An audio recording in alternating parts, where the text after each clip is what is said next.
이 실거주 의무기간이라는 것 때문에 어떤 일이냐면, 자, 잠실주공이 이제 지금 아파트가 12,000세대가 공급이 됐잖아요. 그럼 시장에서 다시 뭐예요, 이게?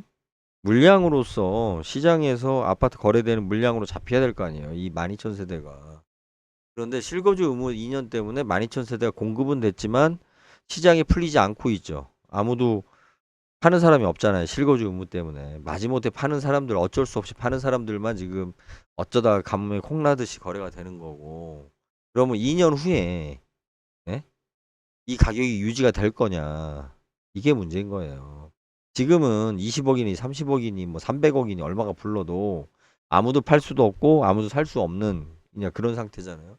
그런데 막상 이제 실거주 의무가 깨진 2년 후에 이 물량이 풀렸을 때 여기에 이 가격이 존속될 수 있냐라는 거예요. 이 수요를 맞춰줄 수 있냐라는 거죠.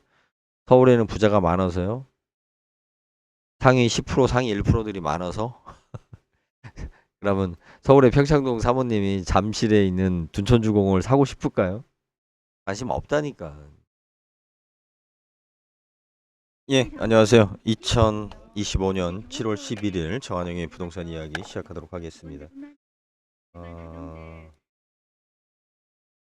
이 시간이 이제 매불쇼 시간이라서 보긴 보는데 집중해서 보기 힘들어요. 아무래도 이제 나이인 것 같아요.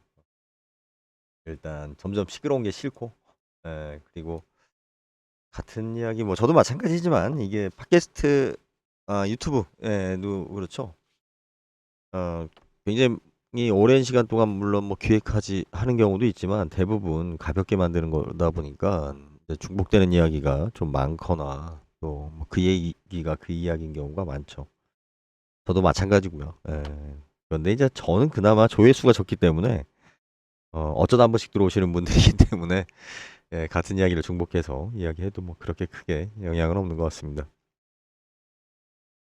오늘 어제 계속 지금 윤석열 구속에 대해서 이야기하고 있죠. 그리고 이제 저도 지금 보니까 댓글에 제가 물론 뭐 약간 의도성은 있지만 이재명 정부의 그 부동산 정책에 대하여 어, 좀 불편한 이야기만 좀 하면 같이 뭐 무슨 뭐 저주를 내리는 듯한 그런 댓글을 달려고 하시는 분들이 있는데 그럼 뭐 본인의 어떤 무지성을 표현하는 거고요. 부동산하고 관련해서는 저는 지금 현재 몇 년째예요. 15년째 일괄되게 뭐 민주정부가 됐든 보수정부가 됐던 일괄되게 주장하고 있고 또 일괄되게 행동하고 있습니다. 그거에 대한 변화는 없고요. 제가 뭐 집값이 뭐 떨어질까 봐 뭐 이렇게 이야기하는 것 같은데 그 부분에 대해서 좀 명확하게 먼저 이야기를 드리겠습니다. 그렇게 댓글을 다신 분이 있어서 집값이 떨어진다, 언제 떨어진다, 뭐 이렇게 자꾸 그 이야기하시는 분들이 있는데 집값이 떨어지는 것은 실제적으로 국민들한테 아무런 도움도 되지 않습니다. 뭐 집값이 떨어지면은 없는 사람들도 싸게 집을 살 수 있다. 그거는 잘못된 생각이에요. 예. 왜 그러냐면 뭐든지 그 우리가 시장 경제라는 게 무조건 가격이 싸다고 해서 공급되는 것도 아니고 또 그것이 가격이 싸진 이유가 이렇게 인위적으로 어떤 규제로 인해서 가격이 싸진다? 그러면 뭐 공산국가도 아니고 누가 집을 공급하고 누가 팔려고 합니까? 그냥 포기하지. 그러니까 거래 자체가 중단되는 거죠. 그러면 너는 집값이 오르는 것을 주장하는 거냐라고 이야기하는데 여러분들이 아셔야 될 건 뭐냐면 지금 현재 올림픽파크 포레온 같은 경우도 지금 뭐 청약 홈에서 지금 줍줍이라고 표현하네요. 지금 이제 그 계약이 무효가 된 거에 대해서 이제 뭐 추가 모집을 하는 것 같은데 무슨 이로 여러분들이 아셔야 될 거는 뭐냐면 우리가 관심이 있어야 되는 거는 집값이 얼마가 결정이 나든 그것은 그 집을 가진 사람의 자유의사예요. 아무도 사지 않는 집을 내가 10억 하는 것을 뭐 100억이라고 주장을 하던 그죠? 뭐 50억이라고 주장을 하던 거기에 맞게 세금을 내겠다고 발광하는 것을 우리가 뭐 인위적으로 왜 너 집값 올라 왜 부러워 뭐 할 필요 없어요. 그 사람들 부러워할 필요 없어요. 집값이 예를 들어서 압구정동 현대아파트가 뭐 지금 100억을 한다 그렇게 하는 것 같아요. 그것을 갖다 부러워하고 왜 저 집값만 오르냐 이런 이야기 할 필요 없습니다. 이제 그런 거는 제가 이제 이게 여러 가지 이야기를 사실 언급해야 되기 때문에 책으로 지금 쓰고 있는데 그게 중요한 게 아니고 핵심은 뭐예요? 제가 이렇게 지금 앞을 보고 이야기해야 되는데 자꾸 왼쪽 모니터하고 오른쪽 모니터를 보느라고 이게 모니터를 이렇게 모아서 해야 되는데 시선 관리가 좀 안 됩니다. 집값이 중요한 게 아니고 분양가입니다. 신규 분양가. 여러분들이 집이 없는 사람이 집을 사던 뭐 우리가 뭐 사다리를 통해서 예를 들어서 더 좋은 집으로 갈아타던 뭐가 됐든 그리고 기존 주택의 집값을 결정하는 것은 뭐예요? 신규 분양가입니다. 신규 분양가에 의해서 집값이 결정이 되는 거예요. 신규 분양가가 계속 오르지 않고 낮아진다라고 하면 기존 주택 가격이 오를 수가 없죠.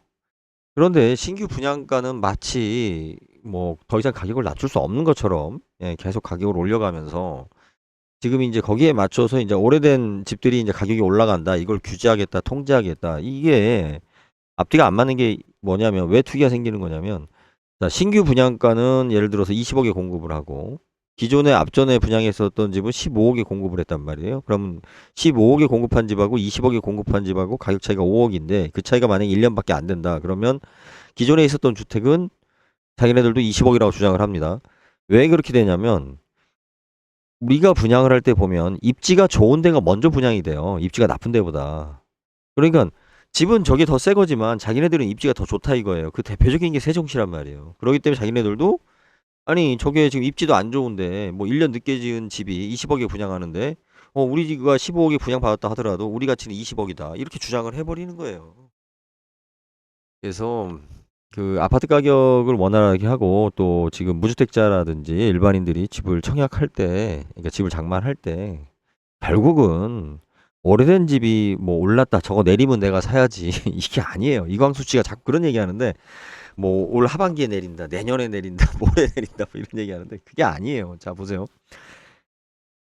분양가가 내려야 되는 거예요. 아니면 분양가가 납득이 될 만한 합리적인 가격으로 지속적으로 안정적으로 분양 주택이 공급이 돼야 되는 거예요.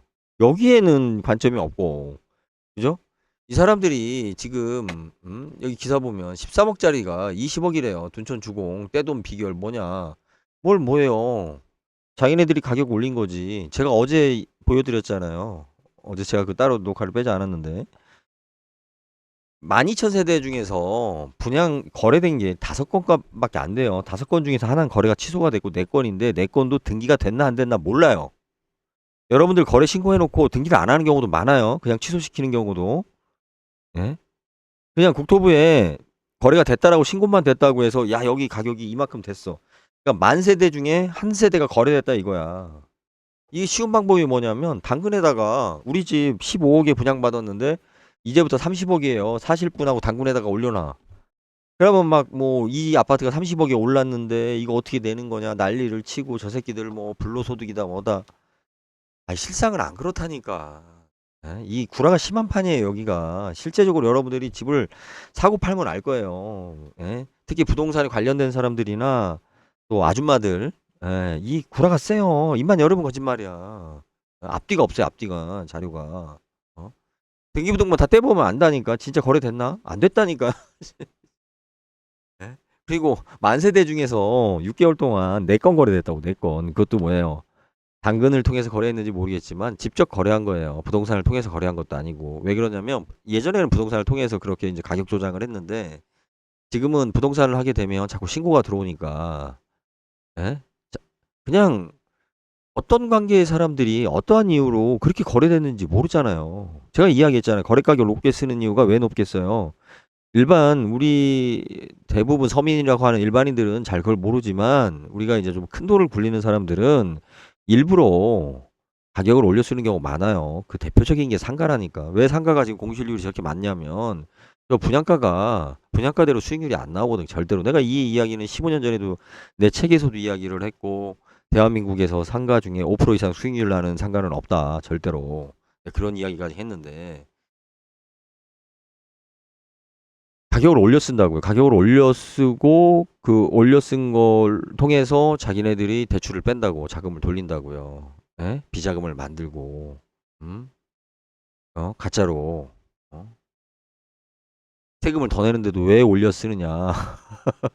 미친놈들이지. 그래요 미친놈들이에요. 정상이 아니니까 자기 돈들이 아니니까 그렇게 하는 거예요. 가격을 올려 쓴다고.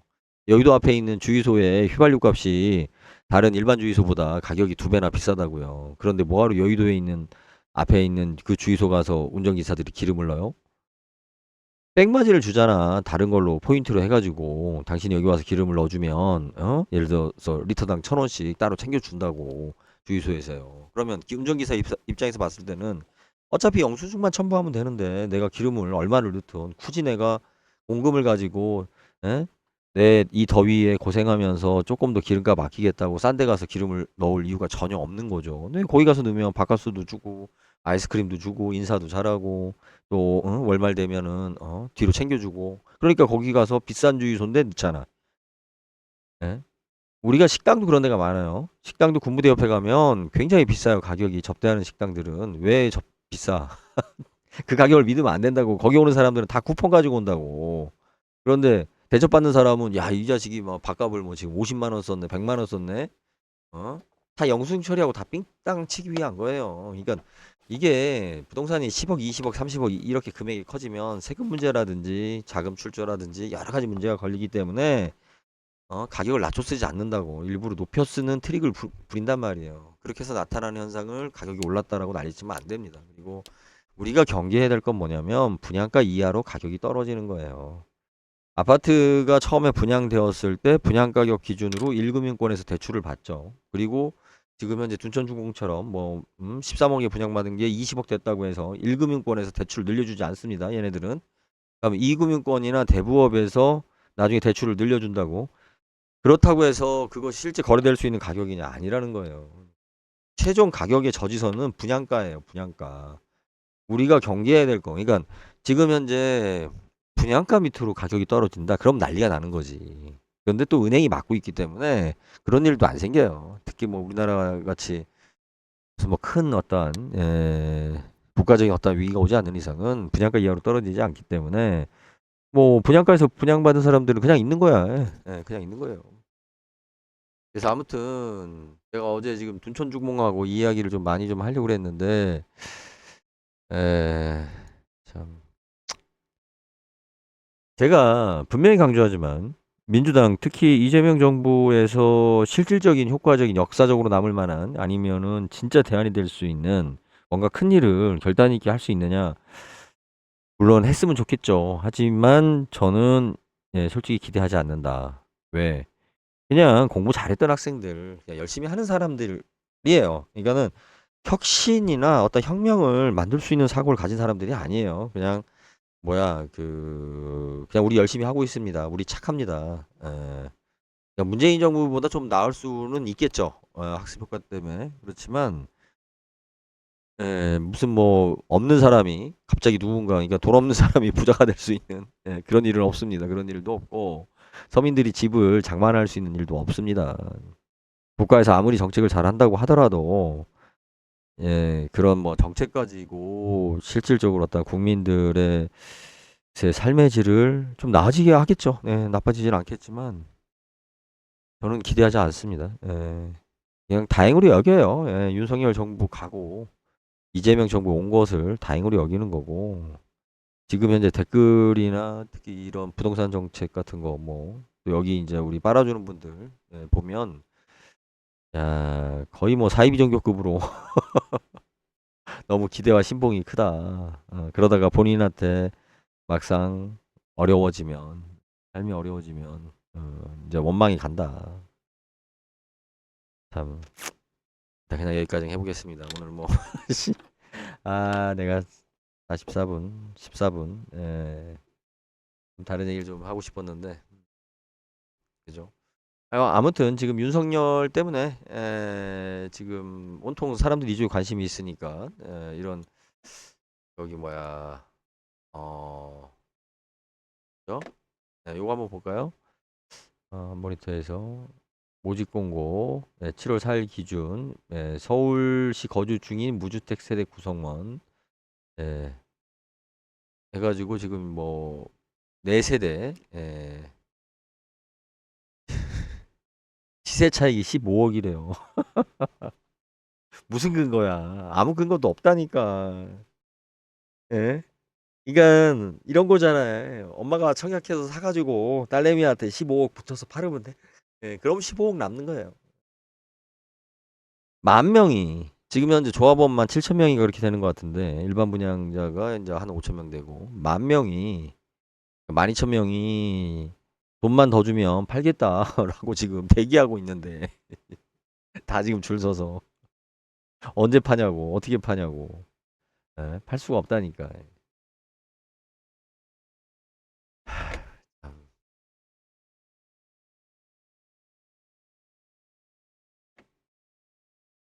이게 만약에 지금 실거주 의무가 2년이잖아요, 그죠? 예, 여러분들. 이 실거주 의무 기간이라는 것 때문에 어떤 일이냐면, 자, 잠실 주공이 이제 지금 아파트가 12,000세대가 공급이 됐잖아요. 그럼 시장에서 다시 뭐예요, 이게? 물량으로서 시장에서 아파트 거래되는 물량으로 잡혀야 될 거 아니에요, 이 12,000세대가. 그런데 실거주 의무 2년 때문에 12,000세대가 공급은 됐지만 시장이 풀리지 않고 있죠. 아무도 파는 사람이 없잖아요. 실거주 의무 때문에. 마지못해 파는 사람들 어쩔 수 없이 파는 사람들만 지금 어쩌다가 가뭄에 콩나듯이 거래가 되는 거고. 그러면 2년 후에 예? 이 가격이 유지가 될 거냐. 이게 문제인 거예요. 지금은 20억이니 30억이니 뭐 300억이니 얼마가 불러도 아무도 팔 수도 없고 아무도 살 수 없는 그냥 그런 상태잖아요. 그런데 막상 이제 실거주 의무가 깨진 2년 후에 이 물량이 풀렸을 때 여기에 이 가격이 전속될 수 있냐라는 거예요. 이 수요를 맞춰줄 수 있냐라는 거죠. 서울에는 부자가 많아서요. 상위 10%, 상위 1%들이 많아서 그러면 서울의 평창동 사모님이 잠실에 있는 둔천주공을 사고 싶을까요? 관심 없다니까. 네? 강남에 있는 사람이 잠실에 있는 거에 관심이 있을까요? 관심 없어요. 예. 너무 언론에서 뻔한 기사와 뻔한 마케팅 수법. 그러니까 사실은 이게 우리가 얘기하는 그 거짓 기사죠. 예. 이게 너무 습관화돼 있어요, 얘네들이. 자, 오늘의 제가 지금 중요한 이야기는 그겁니다. 뭐냐면 아파트 값이 떨어지는 게 문제가 아니에요. 아무도 떨어지는 아파트를 사고 싶은 사람은 없어요. 국민들의 관심은 뭐냐면 무주택자들의 관심은 신규 주택 분양이에요. 남들은 다 비싼데 나는 신규 주택을 싸게 사고 싶은 거야. 초점이 거기 있는 거예요.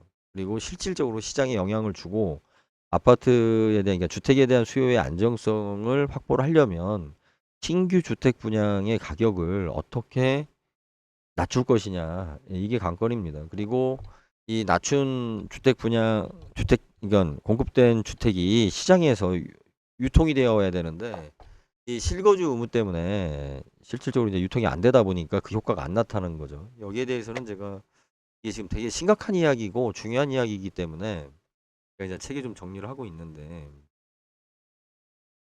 뭐 그렇습니다. 오늘 너무 덥고 예. 아 오늘 지금 다른 것 좀 하다가 지금 방송 녹음을 네, 그좀 양해를 부탁드립니다. 네, 일단 여기까지 하겠습니다. 감사합니다.